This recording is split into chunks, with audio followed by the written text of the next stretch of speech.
कुछ ऐसा विचार बना कि कुछ मिक्स खबरें जो हिंदुस्तान में आजकल चल रहा है उसमें छोटी छोटी खबरें जो हैं हम उन पर बात करेंगे और फिर बाद में दिन में किन्हीं विशेष विषयों पर बातचीत करेंगे। तो कुछ आउटलाइन में आज आपको मैं अपडेट देना चाहता हूँ। तो ये कि पीएनबी घोटाले का जो आरोपी था हीरा व्यापारी मेहुल चौकसी, उसको बेल्जियम में गिरफ्तार कर लिया गया है। अब वो कब तक हिंदुस्तान वापस आ पाएगा देखने वाली बात ये होगी, और हिंदुस्तान की सरकार उस पर कितना प्रभावी ढंग से अमल कर पाएगी उसको वापस पाएगी। और एक न्यूज है छोटी सी, झारखंड के हजीराबाद के बरकाठा में दो समुदायों के बीच झड़प के बाद प्रभावित इलाके में सुरक्षा बढ़ा दी गई है। कलकत्ता उच्च न्यायालय द्वारा हिंसा प्रभावित क्षेत्रों में केंद्रीय बलों की तैनाती के आदेश के बाद मुर्शिदाबाद में सुरक्षा बढ़ा दी गई है। केंद्रीय गृह मंत्री अमित शाह आज अखिल भारतीय और सैनिक विज्ञान शिखर सम्मेलन का उद्घाटन करेंगे और प्रधानमंत्री जो है वो आज हरियाणा में रहेंगे। अम्बेडकर जयंती के अवसर पर आज हरियाणा का दौरा करेंगे, करोड़ों रुपए की योजनाओं की घोषणा करेंगे। देश दुनिया की खबरों के लिए हम और आगे बातचीत करते हैं। वैसे कल प्रधानमंत्री के दौरे पर विस्तृत एपिसोड मैंने ये कल रात को किया था। अब हाई कोर्ट के आदेश के बाद जो मुर्शिदाबाद में हिंसा प्रभावित क्षेत्र है उनमें सुरक्षा बढ़ा दी गई है और झारखंड में भी दो समुदायों में झगड़ा हो रहा है। तो ये झगड़े क्यों हो रहे हैं देखने वाली बात ये है, इन पर दिखने विचार करेंगे। प्रधानमंत्री ने अम्बेडकर जयंती के अवसर पर संसद परिसर में प्रेरणा स्थल पर जाकर बी.आर. अम्बेडकर साहब जिन्होंने हमारे भारत का संविधान लिखा था उनको श्रद्धांजलि अर्पित की है। आज उनका जन्म दिवस है, जन्म जयंती है। मेरी भी उनको श्रद्धांजलि है कि ऐसा व्यक्ति जो विलक्षण और इतनी ज्ञान को प्राप्त करने वाला इतना पढ़ा लिखा व्यक्ति, उनकी आज 135वीं जयंती के अवसर पर लोकसभा अध्यक्ष ओम बिरला, केंद्रीय मंत्री और भारतीय जनता पार्टी के अध्यक्ष जेपी नड्डा, लोकसभा नेता प्रतिपक्ष राहुल गांधी, कांग्रेस अध्यक्ष मल्लिकार्जुन खड़गे, कांग्रेस संसदीय दल की अध्यक्ष सोनिया गांधी, दिल्ली की मुख्यमंत्री रेखा गुप्ता और अन्य नेताओं ने संविधान सदन के सेंट्रल हॉल में पुष्पांजलि अर्पित की। आज जो है वो उनकी 135वीं जयंती है और ये हमारा फर्ज बनता है कि जो लोग हमारे देश को बहुत कुछ देकर गए हैं तो उनकी स्मृति में हम हमेशा ही नतमस्तक हों और हम उनके ऋणी भी हैं। और ये जो न्यूज़ है इस पे दिन भर नजर रहेगी कि भगोड़ा मेहुल चौकसी बेल्जियम में गिरफ्तार हुआ है। देखते हैं आगे ये क्या हमारी सरकार इस पे कितना परसू कर पाती है, देखने वाली बात ये होगी। भारतीय जनता पार्टी सांसद सुधांशु त्रिवेदी ने वक्फ संशोधन अधिनियम 2025 पर कहा है कि कोई भी राज्य केंद्र सरकार के कानून के खिलाफ नहीं जा सकती। अगर वे ऐसा कर रहे हैं तो संविधान खतरे में है। यह बाबा साहब के संविधान का अपमान है। किसी का भी ये कह देना कि मैं इसको इम्प्लीमेंट नहीं करूंगा, ये उस राज्य का जो चीफ मिनिस्टर होता है उसके ऊपर डिपेंड करता है। और सबसे बड़ी बात ये है कि मत भिन्नता होना ये ही हमारे लोकतंत्र की सही निशानी है। और सही मायने में हमारे देश के अंदर अगर लोकतंत्र है तो मैं इस प्रकार के बयानों पर ज्यादा अपने विचार प्रकट नहीं करने चाहिए। उनका अधिकार है, वो अपना विरोध प्रकट कर सकते हैं। तो इसमें मुझे नहीं लगता कोई राजनीति करने की जरूरत पड़ती है। और मुर्शिदाबाद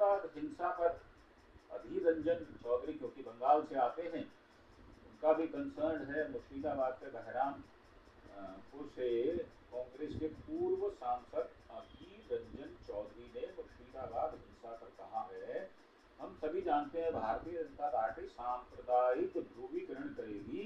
पश्चिम बंगाल के मुख्यमंत्री नाटक कर रही हैं, ये धर्मनिरपेक्ष होने का दिखावा कर रही है। बंगाल सरकार भारतीय जनता पार्टी को आम मुसलमानों को जिहादी कहने का मौका दे रही है और इससे किसको फायदा होने वाला है वो तो निश्चित है। टीएमसी और भारतीय जनता पार्टी को इससे फायदा होगा। मेरा मानना है दंगे वही होते हैं जहाँ सरकार चाहती है। एक बार गोधरा में ऐसा हुआ था। गोधरा में तो सर जो हुआ वो कभी पूरे विश्व में कहीं नहीं हुआ। मुसलमानों को 3000 मुसलमानों को काट दिया गया, मार दिया गया, उनकी हत्या कर दी गई, बलात्कार हुए, बहुत सारे लोग मारे गए जिनकी गिनती भी नहीं हो सकी। वहाँ बहुत सारा अत्याचार हुआ और उस अत्याचार को किस दरिंदगी से मोदी साहब ने दबाया है ये देखने वाली बात है। और उनके दाएं हाथ अमित शाह भी वहाँ पर उतने ही कसूरवार हैं जितने कि मोदी साहब जो 2002 के दंगे उनके लिए जिम्मेदार हैं। इसी कारण से अमित शाह साहब को 2 साल के लिए तड़ी पार भी कर दिया गया था। ये बात अगर आप दिमाग में रखें तो हमें इस सरकार जो केंद्रीय सरकार है उसकी पार्टी जो है उसके विषय में कोई भ्रांति नहीं होनी चाहिए। मेरा मानना है कि दंगे वही होते हैं जो सरकार चाहती है। एक बार गोधरा में ऐसा हुआ क्योंकि सरकार चाहती थी, ये बंगाल में भी हो रहा है क्योंकि सरकार चाहती है। मुर्शिदाबाद हिंसा के बाद सुरक्षा व्यवस्था पर क्या बोले DIG PRO Nilotpal Kumar Pandey. South Bengal frontier के डीआईजी प्रो नीलोत्पल कुमार पांडे ने मुर्शिदाबाद हिंसा के बाद सुरक्षा व्यवस्था पर, जब मुर्शिदाबाद के 2 थाना क्षेत्रों सूती जो सबसे ज्यादा डिस्टर्ब एरिया है और शमशेरगंज में स्थिति तनावपूर्ण हो गई थी, तो प्रशासन के अनुरोध पर हमने अपने जवानों को तैनात किया है। अगले दिन हमने और जवानों को तैनात किया। आज मुर्शिदाबाद के 2 थाना क्षेत्रों में 9 कंपनियां तैनात हैं। हम सभी हॉटस्पॉट में मौजूद हैं। प्रशासन की तरफ से आदेश आया है, उस समय सिर्फ 2 कंपनियां तैनात की गई थी। हालांकि हमें तुरंत जवाब देना था, लोग डरे हुए थे, यह बात सच है। और अगर दिल्ली पर आए तो वीरेंद्र सचदेवा का सौरभ भारद्वाज पर पलटवार हुआ है। दिल्ली भारतीय जनता पार्टी के अध्यक्ष वीरेंद्र सचदेवा ने दिल्ली आप अध्यक्ष सौरभ भारद्वाज के बयान पर कहा है, मैं सौरभ भारद्वाज से एक बात पूछना चाहता हूं कि आपने तो संविधान की शपथ लेकर मंत्री पद ग्रहण किया था, तो आप कैसे भाभी जी के पांव छूते? अब देखो इन बातों का निजता से लेना देना होता है। अगर आप इस तरह के बातचीत करेंगे और इस तरह की बातचीत पर अगर आप बयानबाजी करेंगे तो सचदेवा साहब आप ओछे कहलाएंगे। आप घटिया बात कर रहे हैं और आपकी इस घटिया बात से मैं सहमत नहीं हूं।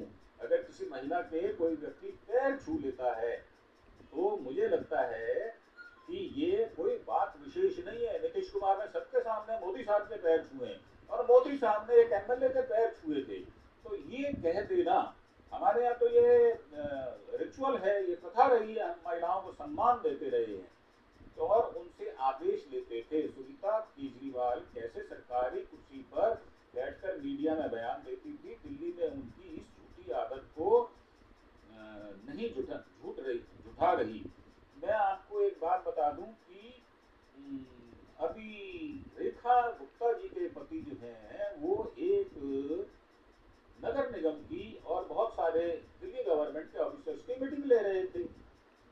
तो क्या उनको संवैधानिक अधिकार है इस प्रकार की मीटिंग लेने के लिए?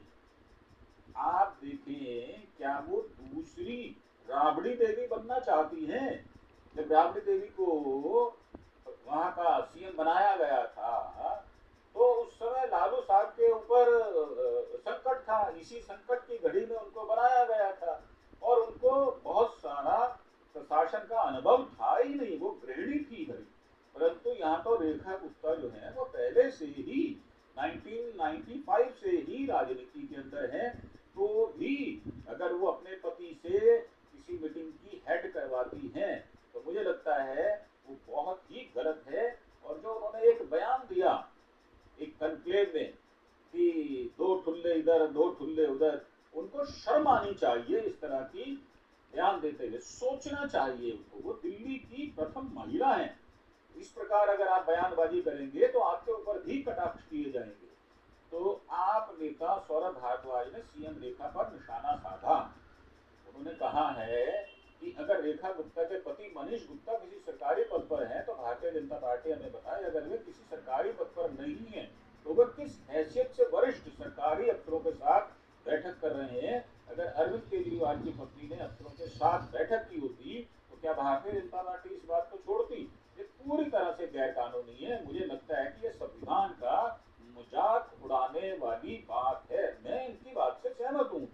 क्यों क्यों करना उनके पति ने बीच में इंटरप्ट? उनको रोकना चाहिए, भारतीय जनता पार्टी को भी रोकना चाहिए और दिल्ली गवर्नमेंट के उन ऑफिसर्स को भी रोकना चाहिए कि साहब आप कौन होते हैं हमारी मीटिंग लेने वाले? आपको कोई अधिकार नहीं है, हम आपके प्रति जवाबदेह नहीं है, हम आंसरेबल नहीं है। हम आंसरेबल हैं अपनी सीएम के प्रति। वक्फ संशोधन एक्ट पर क्या बोले जेएमएम नेता सुप्रीमो भट्टाचार्य? जेएमएम सुप्रियो भट्टाचार्य ने वक्फ संशोधन अधिनियम पर कहा है, वक्फ संशोधन अधिनियम संविधान के अनुच्छेद 25-28 के खिलाफ है। अगर हम वक्फ की जमीनों की बात करेंगे तो जमीन हमेशा राज्य का विषय होता है। प्रत्येक राज्य सरकार जमीन के मसले में हितधारक होती है। आप सरकार जो है हमारे लिए कोई संशोधन लाते हैं और हमसे बात ही नहीं करते तो हम आपकी बात क्यों मानेंगे? ये बात बिल्कुल ठीक है, हम इसके खिलाफ हैं। ये बात बिल्कुल ठीक है, क्योंकि आपको जिस प्रदेश के विषय में बात कर रहे हैं, जिस प्रदेश के विषय में अधिनियम बना रहे हैं, तो आपको वहाँ के जो मुआजिज लोग हैं, पीएम हैं, होम मिनिस्टर हैं, फाइनेंस मिनिस्टर हैं, उनको विश्वास में लेकर ही कोई नियम बनाना चाहिए। बात करें पुरी की तो उड़ीसा में मुख्यमंत्री मोहन चरण मांझी, राजस्व मंत्री सुरेश पुजारी और मंत्री पृथ्वीराज हरिचंदन के साथ श्री जगन्नाथ मंदिर पहुंचे हैं। उनकी आस्था है, उनको जाना चाहिए। ये बड़ी अच्छी बात है और किसी के जाने पर हम कोई कटाक्ष करें वो मुझे शोभा नहीं देता। रायपुर की बात करें तो छत्तीसगढ़ के मुख्यमंत्री विष्णुदेव साय 14 अप्रैल को मनाए जाने वाली भीमराव अंबेडकर जयंती से पहले जय भीम पद यात्रा में हिस्सा लेंगे। अच्छी बात है अगर वो हिस्सा लेते हैं। उज्जैन में वैसाखी पर्व के अवसर पर बाबा महाकालेश्वर मंदिर में विशेष आरती की व्यवस्था की गई है। और दिल्ली में उपराष्ट्रपति जगदीप धनखड़, दिल्ली के मुख्यमंत्री रेखा गुप्ता, मध्य प्रदेश के मुख्यमंत्री मोहन यादव महानाट्य सम्राट विक्रमादित्य कार्यक्रम में शामिल हुए हैं। यहाँ पर एक एएनआई की भी न्यूज है कि उपराष्ट्रपति जगदीप धनखड़, दिल्ली के मुख्यमंत्री रेखा गुप्ता, और ये हमने न्यूज पढ़ ली है। अब बात करें वाराणसी की तो करणी सेना के कार्यकर्ताओं द्वारा समाजवादी पार्टी के कार्यकर्ताओं पर कथित हमला पर काशी जोन के एडीसीपी सरवन थंगामणि ने कहा कि दो पक्षों के बीच मारपीट की सूचना मिली थी, जिस पर तत्काल स्थानीय पुलिस मौके पर पहुंच गई। जानकारी मिली कि दोनों पक्षों में कोई बात को लेकर लड़ाई हुई थी। मौके पर 3 लोगों को हिरासत में लिया गया। मामला दर्ज करके आगे की कार्यवाही की जा रही है। करणी सेना के कार्यकर्ताओं द्वारा समाजवादी पार्टी के कार्यकर्ताओं पर कथित हमला पर काशी जोन के एडीसीपी ने ये बात कही है। और आज केंद्रीय मंत्री अमित शाह साहब भोपाल भी जाने वाले हैं। आरएसएस प्रमुख जो हैं आज से 5 दिवसीय कानपुर के दौरे पर भी रहने वाले हैं। और भुवनेश्वर उड़ीसा की हमने न्यूज बता दी। जेपी नड्डा साहब ऑल इंडिया मेडिकल हॉस्पिटल का दौरा करने के लिए मल्टी यूटिलिटी गैस्ट्रोनॉमी ब्लॉक की आधारशिला भी रखने जा रहे हैं। तो आज जो छोटी छोटी खबरें थी उन पर हमने बात की है। केंद्रीय मंत्री शिवराज सिंह चौहान बिहार में एनडीए की बैठक में शामिल होने जा रहे हैं। तो आज हमने छोटी छोटी बातों पर बात की है। करणी सेना आज आगरा में राणा संगा जयंती मनाएगी। पुलिस ने सपा तो मना चुकी है। द्रौपदी